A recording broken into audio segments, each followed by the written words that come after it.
हाँ जी भाई लोग, क्या हाल चाल? सब बढ़िया। आज આપણે વાત કરવાના છીએ આપણા છોકરીઓને રીતે મારવામાં આવતું એક મહાન તીર્થ સ્થાન. છોકરીઓ માનતી હશે તેને એક મહાન વસ્તુ. હા ભાઈ, એ જ તમારું બ્યુટી પાર્લર. क्या बात कर रहे हैं? બ્યુટી પાર્લર એક વખતની વાત છે. હું દુકાને જવા નીકળેલો અને દુકાન જવા નીકળ્યો તો મારો ભાઈબંધ બનાવીને કે લે હેડ ભાઈ આપણે બે જઈએ અમારી દુકાને. મેં કીધું હેડ યાર, હું તો નવરો જ છું યાર, મારે તો કેવી ગોમ ધંધો છે. बहुत तेज हो रहा है। નીકળ્યો વળીને દુકાન જવા, અને દુકાન જવા નીકળ્યો તો અને એની દુકાન આવી. મેં કીધું કે લેડ હું બહાર બેઠો છું યાર, અંદર મને ગરમી લાગતી હતી, હું બહાર બેઠો છું, તું જઈને જા અંદર. તો હું તો બહાર ખુરશી ઢાળીને બેઠો હતો, શો ઓન દીધી. અને એક બુન આવ્યા મારા ભાઈ અને મને કહે કે ભાઈ આટલા બ્યુટી પાર્લર ચોસો. વળી ભાઈ બંને બાજુમાં દુકાન હતી બ્યુટી પાર્લરની. તે મેં બતાવ્યું ભાઈ બુન આ રહી દુકાન છે બ્યુટી પાર્લરની. તે બુન તો જ્યાં હોય અને જ્યાં અને મારા ભાઈબંધે કીધું કે થોડી વાર અંદર આવે 5-10 મિનિટ. મેં તો કીધું કે યાર હું તો નવરો જ છું, તું કે એટલી વાર આવું 5-10 મિનિટ બહુ બેહવાનું હતું જગ્યાએ હું બોલા 15 મિનિટ બેસીને આવ્યો શાંતિથી.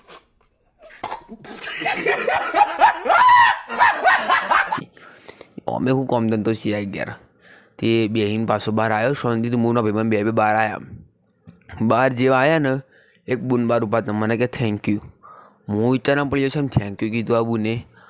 એટલે હું યાર થોડો મગજ કશું પછી ખબર મેં એમ પૂછ્યું કે બુન તમે ચમ મને થેન્ક યુ કીધું. બુને મને કીધું ખબર હમણાં હાલ તમે જેને કીધું હતું ને એ હું જ છું, જેમને તમે એમાં બ્યુટી પાર્લરનું જે એડ્રેસ આપ્યો હતો ને એ હું જ હતી.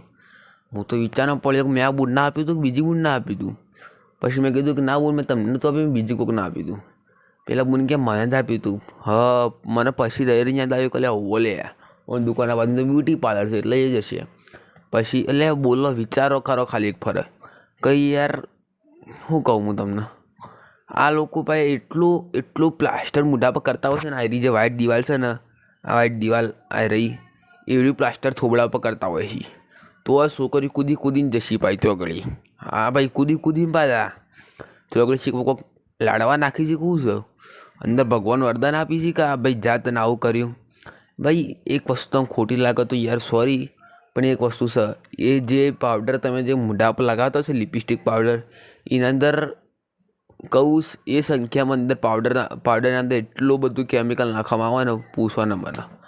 કે યાર મેં એક જગ્યાએ મેં જોયેલું છે પાવડર બનતો હતો એ જગ્યા પર એટલા કેમિકલ નાખવામાં આવે, બાટલે નાખવામાં હોય. અને જુઓ તો ખાલી તમે એક પ્રકારનું યાર આ દિવાલ છે ને, આ દિવાલ જેના પર જે પ્લાસ્ટર લાગેલું છે ને એ જ પ્લાસ્ટર મોઢામાં નાખતા હોય ને એવું લાગે. અને ભાઈ શું કરીએ ભાઈ, એના મંદિર તો બનાવી પાછા દવાખોટા જેમ જશી પાછા આ પ્લાસ્ટિક સર્જરી કરાવે એના પાછા જશીમ હોય અંદર અને બીજું કોઈક આવશે પાઉ બહાર. અને છોકરીઓ યાર એક વાત કહું તમને, અમુક છોકરીઓ એવી હોય છે ભાઈ કે બહાર ભાઈ પેલા પાર્લર ગયા વગર આમ મસ્ત લાગે, બ્યુટી પાર્લર જ્યાં વગર કે મેકઅપ કર્યા વગર મસ્ત લાગે. અને મારી હાલ અંદર જ્યાં વાત પૂરી. એટલે હું એટલું મેકઅપ નાખીને આવશી કે લે ઓળખાણ તો વાત તેલ લેવા જઈએ યાર, કોઈ અડધા છોકરો જો તો બી હોય જાય બોલો, એટલું તો મેકઅપ નાખીને આવશી પાછા હોય. ओके भाई, मिलते हैं नेक्स्ट वीडियो में नए टॉपिक के साथ. हिंदी बोल दिया भाई मैंने यार, हिंदी क्या जाते इसलिए बोल रहा हूँ. સારું મિત્રો, મળીશું હવે નવા ટોપિકની સાથે. અને યાદ રાખજો, મળીશું પાછા સબસ્ક્રાઈબ કરી નાખજો ચેનલના ભાઈ. પાછા મળીશું, બાય.